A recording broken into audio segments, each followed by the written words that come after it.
Meus irmãos, a paz do Senhor, estamos de volta para mais um subsídio da Escola Bíblica Dominical. E nesse nós vamos falar sobre a natureza do ser humano. É a lição de número 3, de 19 de janeiro de 2020. Uma lição maravilhosíssima, onde nós vamos aprender sobre a complexibilidade do ser humano, vamos aprender sobre as características do corpo humano, sobre a alma, como janela do mundo exterior, e sobre o espírito, como a fonte ou a sede do nosso contato com Deus. Portanto, seremos grandemente abençoados por Deus por meio desse conteúdo. Antes eu gostaria de pedir a você para se inscrever em nosso canal. Você que não é inscrito, se inscreva. Ao se inscrever, ative o sininho para que você possa receber as notificações de tudo que postarmos aqui no nosso canal, para a glória do nome do Senhor nosso Deus. Toda semana nós temos a grata satisfação de colocar aí um conteúdo da Escola Bíblica Dominical para ajudar você que é professor da EBD, superintendente e aluno da Escola Bíblica Dominical.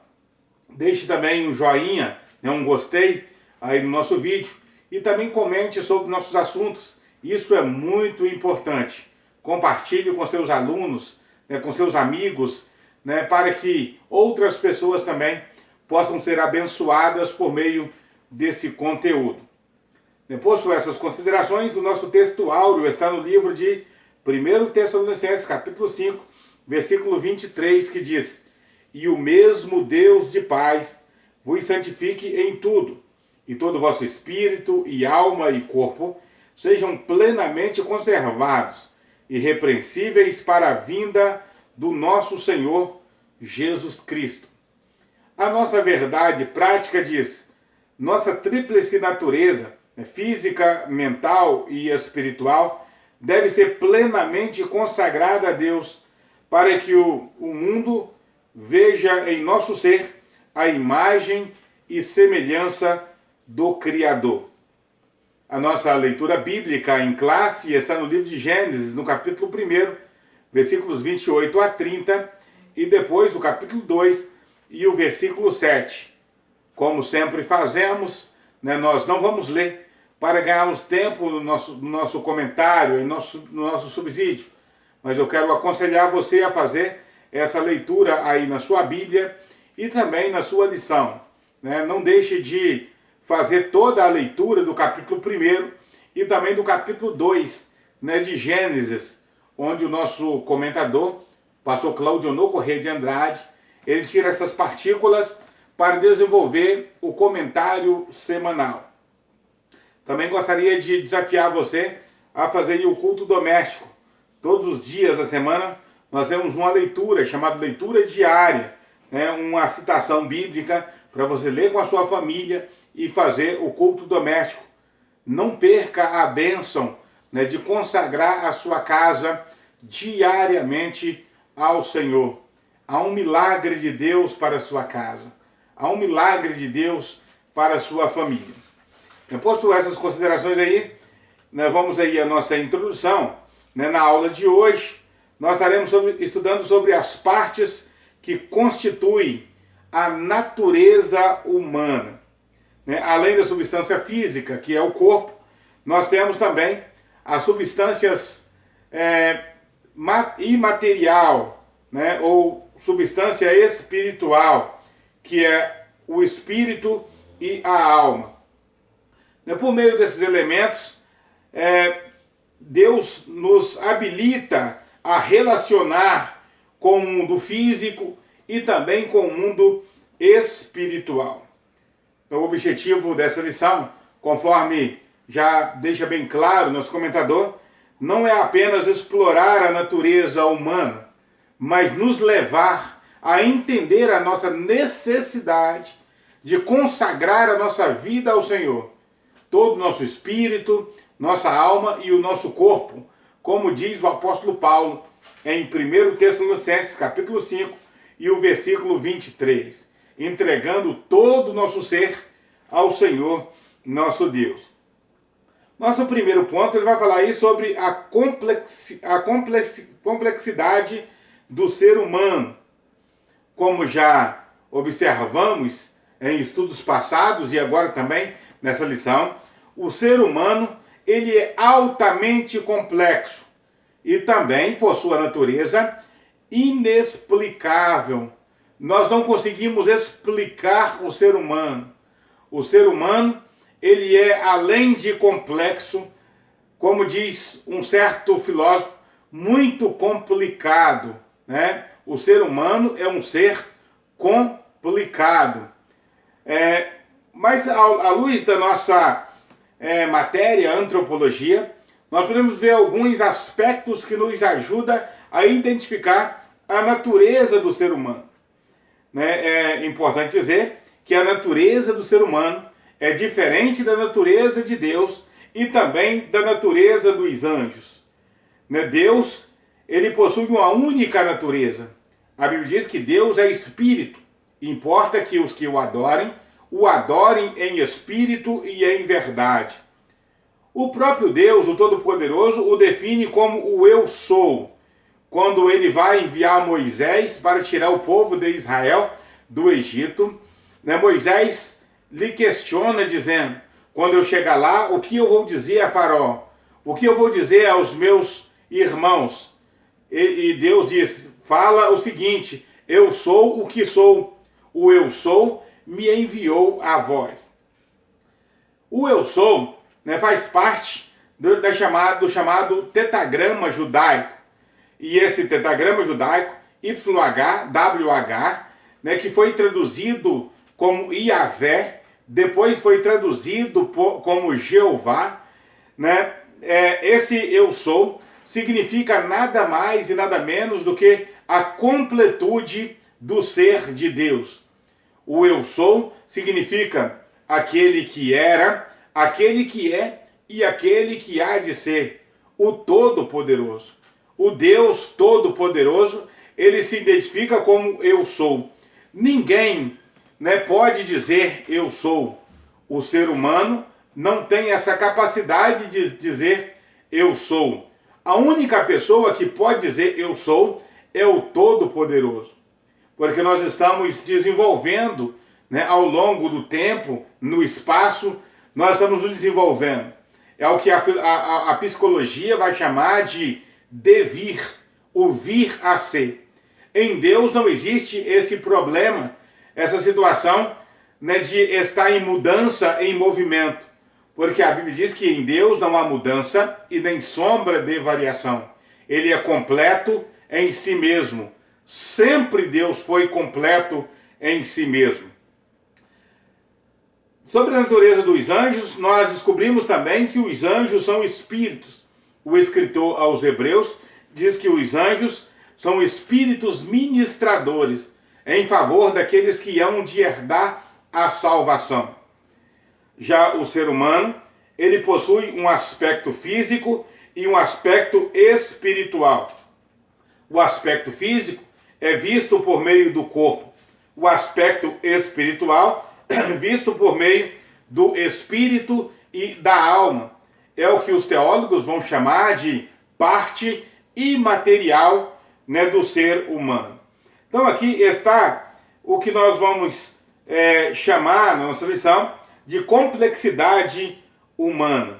Nós vamos observar que o ser humano ele é completo apenas com essa tricotomia, espírito, alma e corpo, que são partes interligadas em si e que são interdependentes em si mesmo. São partes distintas, mas que se relacionam diretamente entre si, como nós vamos ver mais à frente. No nosso segundo ponto aí, as características do ser humano, as características do corpo humano. O ser humano, ele tem pelo menos 3 características, como nós vamos observar aqui.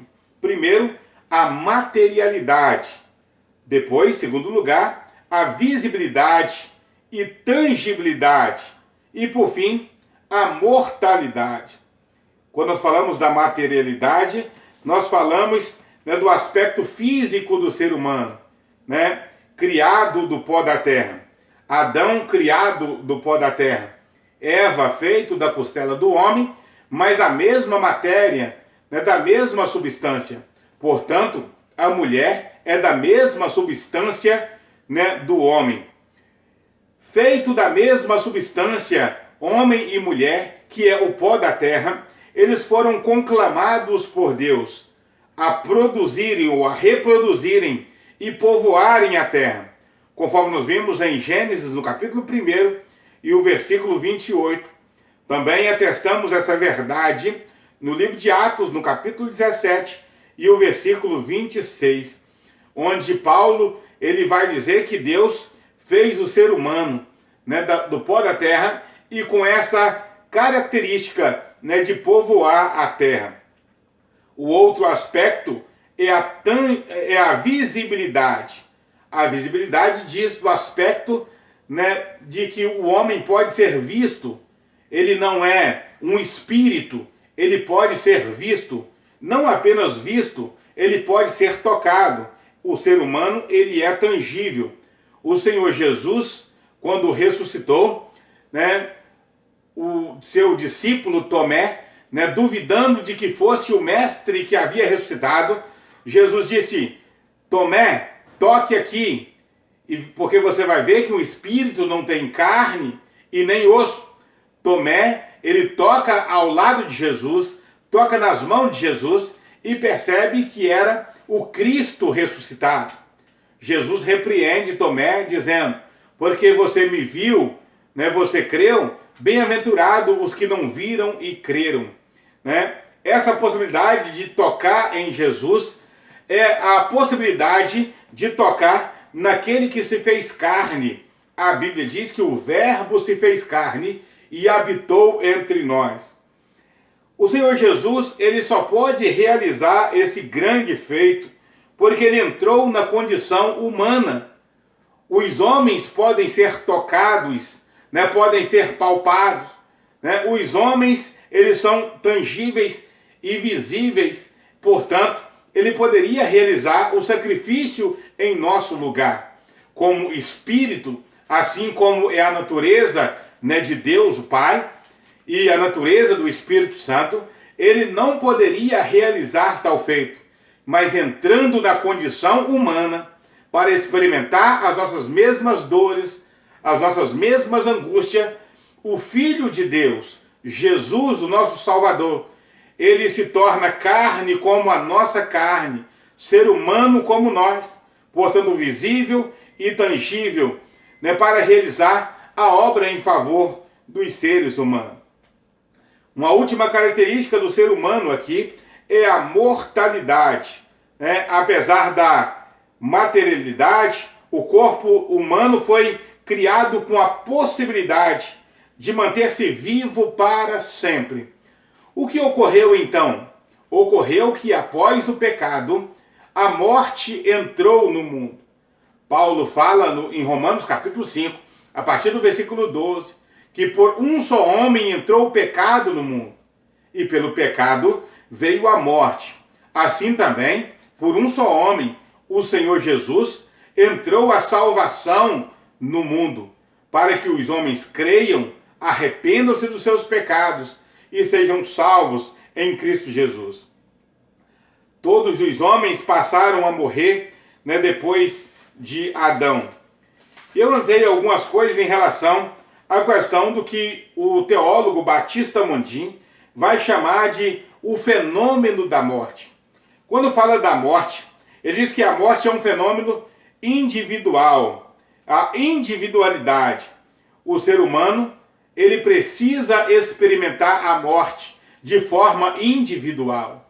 Ninguém experimenta a morte em meu lugar. E quando chegar a sua vez, você terá que experimentar esse amargo cálice, o cálice da morte, a angústia da morte. A morte é uma questão individual. Ninguém pode passar a sua vez para outro. Ninguém pode dizer: eu vou ir para trás da fila porque eu quero morrer depois. A morte é uma questão individual. A morte também é um fenômeno universal. Todos morrem. como o pecado entrou em Adão e Adão veio a morrer, todos os homens, como os seus herdeiros, também terão que experimentar a morte em todos os lugares, né? Em todos os países, em todas as situações. A morte é uma situação universal, uma situação até que muito justa, porque a morte ela leva tanto velhos como criança, leva pessoas doentes como pessoas sãs. A morte não escolhe a quem ela irá levar. O dia que chegou o dia da morte do indivíduo, ele terá que necessariamente passar por esse cálice amargo. A morte também é um fenômeno inelutável. Não existe luta contra a morte. Por mais que a pessoa lute contra a morte, o que ele pode fazer com muita relutância é afastá-la para um pouco mais longe, através de remédios, através de cuidados, exercícios físicos. Ele pode até afastar um pouquinho a morte para mais longe. Mas o dia que chegar exatamente aquele momento, não existe uma luta contra a morte. Não existe alguém que possa vencer a morte. Até mesmo os mais experientes guerreiros, eles não conseguem escapar da morte. A morte também é iminente. A qualquer hora pode chegar para mim ou para você. Uma outra coisa em relação à morte, outro fenômeno da morte, é a inexorabilidade. Ou seja, não existe choro, né, contra a morte. Não existe reza, não existe oração que afaste a morte do ser humano. Talvez você esteja lembrando de Lázaro, que morreu, depois de 4 dias ressuscitou. Mas ele ressuscitou e morreu de novo. O filho da viúva de Naim, que ressuscitou, veio a morrer de novo. Aliás, todos os casos de ressurreição, no Antigo e no Novo Testamento, as pessoas que ressuscitaram morreram de novo. O único meio de ressuscitar e não morrer de novo vai ser quando ocorrer o arrebatamento da igreja, né? Quando Deus transformar o nosso corpo abatido em um corpo glorioso. Aí nunca mais experimentaremos a morte, né? Enquanto isso, né, mesmo que nós oramos, mesmo que nós buscamos, mesmo que nós intercedamos, um dia teremos que ceder a esse inimigo terrível chamado morte. Ainda outro fenômeno em relação à morte é a temibilidade. Todo ser humano teme a morte, né? Todo ser humano tem medo da morte. Haja vista que o homem não conhece o outro lado, né? A morte, né, nos leva para algo novo, algo que ninguém experimentou. Para não ser injusto e dizer que todo mundo tem medo da morte, precisamos lembrar dos doentes terminais.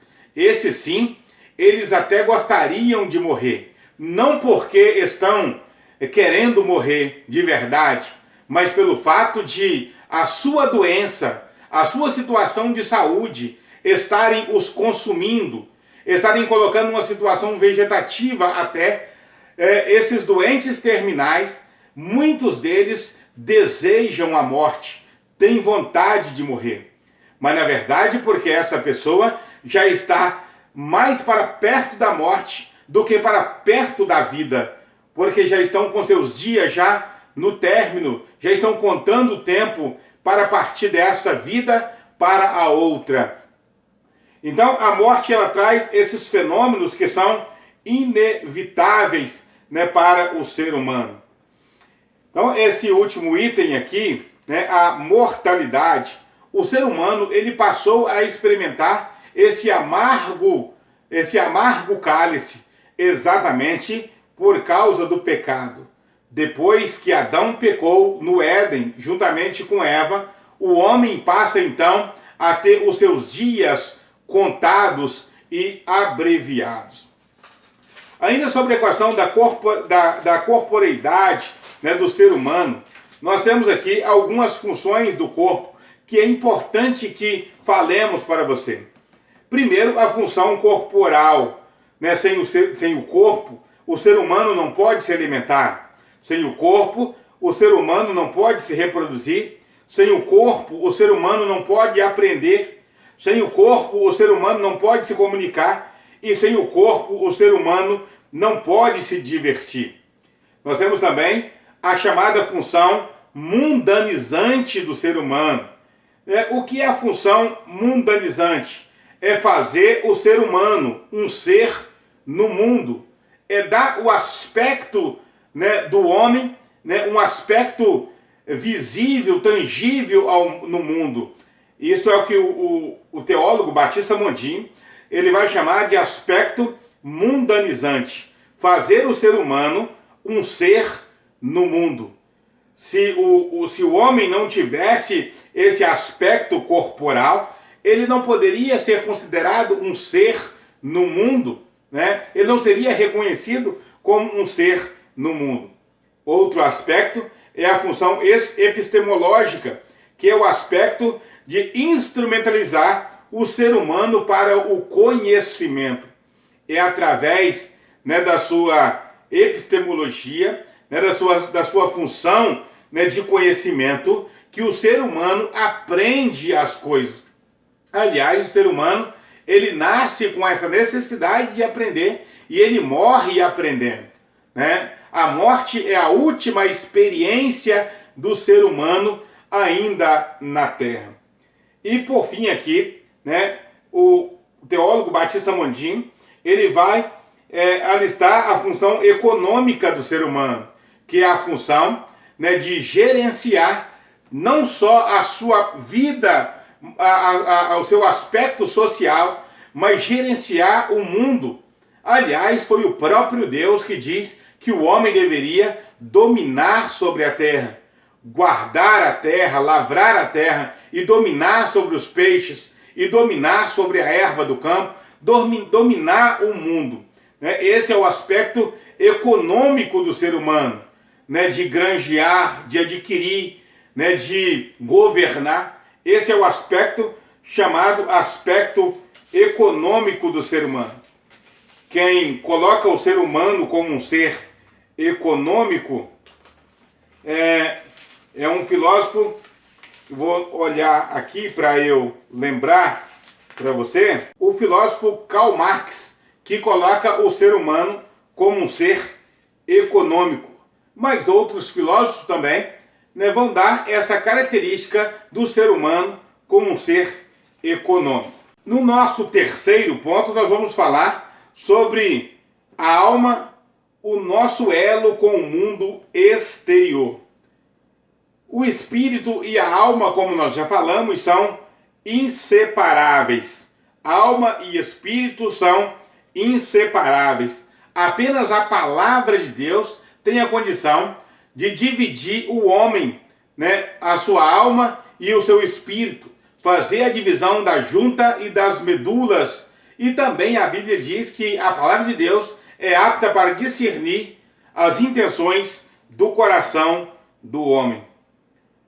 Mesmo assim, é interessante que se diga que alma e espírito possuem funções específicas. Elas são distintas entre si, não são separáveis à luz da ciência, à luz da psicologia, não são separáveis, mas têm funções diferentes. A alma, ela tem a função de fazer uma janela para o mundo exterior. Todo o nosso relacionamento com Deus parte da nossa alma. A alma, segundo a maioria dos teólogos, é a sede dos desejos, da vontade e do intelecto humano.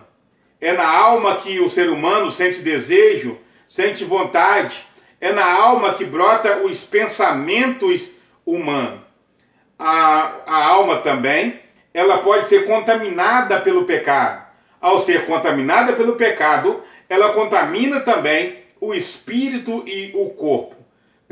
Quando a alma é contaminada pelo pecado, automaticamente ela contamina também a alma e o corpo.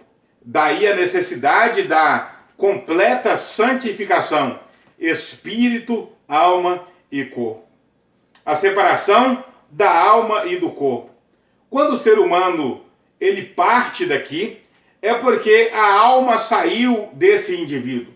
Ao sair a alma do indivíduo, se esse indivíduo for um cristão, ele vai ser recolhido para o lugar conhecido na nossa teologia como paraíso, que é o lugar de descanso, onde não só a alma estará, como também o espírito, que ele vai estar junto com a alma. Se esse indivíduo ele não serve a Jesus, ele será levado ao Hades, que é a mesma expressão, né, no português de inferno, onde ele vai, né, ficar ali aprisionado até que chegue o dia de ser lançado no lago de fogo. A Bíblia diz que a morte e o inferno serão lançados no lago de fogo, onde há pranto e ranger de dente, né? No nosso quarto e último ponto, nós vamos falar sobre o Espírito e o nosso contato com Deus. Na Bíblia Sagrada, nós observamos que Espírito e alma, algumas vezes, são tidos como sinônimo. O que é o Espírito? Em virtude das suas faculdades, o Espírito humano atua como a sede de nossas afeições espirituais. É no Espírito que, segundo a nossa teologia, nós conectamos com Deus. Nós somos colocados em contato com o mundo espiritual. É bem verdade que o nosso contato com o mundo espiritual pode ser do mundo espiritual de Deus, como também do mundo espiritual do mal. O espírito humano é o que leva, para o contato com Deus, ou com os contatos com o mundo do maligno. Contato com a macumbaria, por exemplo, contato, com as questões espirituais, que levam o indivíduo a profanar o seu próprio corpo e por aí se vai. O espírito também pode abrigar o orgulho e a soberba. Quando o ímpio falece, o seu espírito e a sua alma, que são inseparáveis, são aprisionados até o julgamento final. Que Deus nos ajude, que Deus nos abençoe, para que nós possamos consagrar o nosso espírito, a nossa alma e o nosso corpo ao Senhor Jesus. Nessa lição, a natureza do ser humano, nós aprendemos sobre a nossa natureza, não apenas para filosofarmos sobre ela, não apenas para teologar sobre ela, mas para aprender a consagrar a nossa vida ao Senhor, a aprender da nossa necessidade de colocar a nossa vida ao dispor do Senhor nosso Deus. Nós podemos ser útil ao nosso Deus, no nosso corpo, na nossa alma e no nosso espírito. Que Deus abençoe você, que Deus abençoe a sua casa. Até um próximo vídeo, se Deus quiser.